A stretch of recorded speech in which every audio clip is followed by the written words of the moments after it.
It's November of 2006.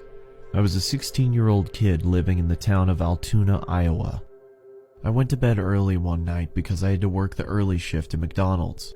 As I slept, I had a dream that I was running through downtown Des Moines, but I wasn't on a jog.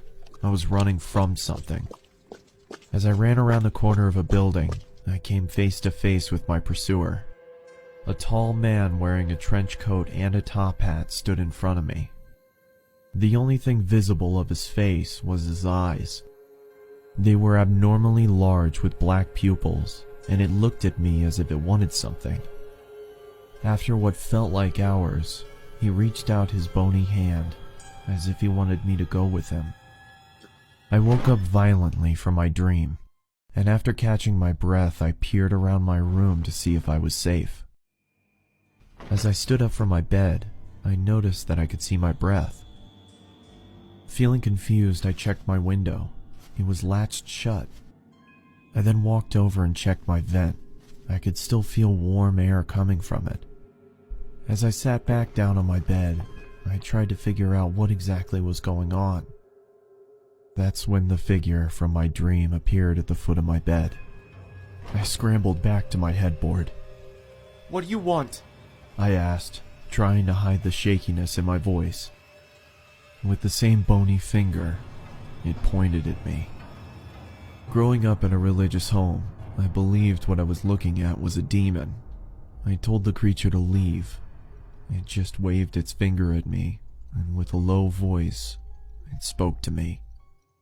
"Never leave. Always here." The creature then screamed loudly and disappeared. A feeling of nausea came over me, and I vomited on my floor. The last thing I remember was cleaning myself up and waking up to my alarm. It's been about a month since I had seen the top hat wearing man in my bedroom. The Christmas season was in full effect. My parents weren't home because they got invited to some kind of event, so it was only me and my 3 sisters at home. I had to wake up early in the morning for work, so I decided to go to sleep. I rested my head on my pillow and closed my eyes. Not even 30 seconds passed until my sisters burst into my room and started singing obnoxious songs. This of course made me very angry, but I thought if I ignored them that they would leave me alone. This was not the case. As I pulled the blankets over my head, I started to feel the same cold feeling that I had in November. As the obnoxious singing subsided, I lowered the blanket below my eyes and saw the man standing in the corner of my room. In one swift motion, he charged towards me, and I blacked out. When I finally came to, I found that my sisters had locked themselves inside the bathroom. As I knocked on the door, they told me to go away. I asked them what happened, and all they could say was Mom and Dad were on their way home. I looked down and saw that my hand was slightly bloody. Holes were in the bathroom door, and a broom was sticking out of the wall. I then walked into the living room and found that there were knives stuck into the wall as well.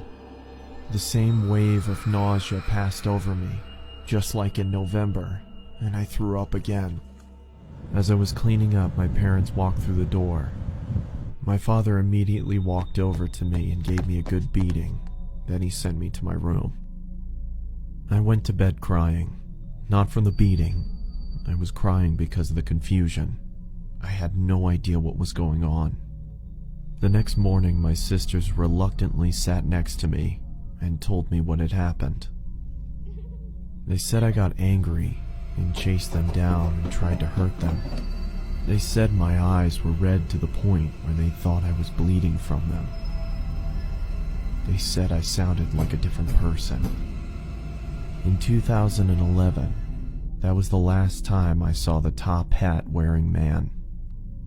I just moved into a new apartment, and after a long, stressful day of unpacking, I took a shower and got ready for bed. As I started to drift off, I could feel that cold feeling again. I lifted my head and saw the man standing in front of me. The man's eyes were red now. With a low voice, just like on that November night, it looked at me and said, Never leave.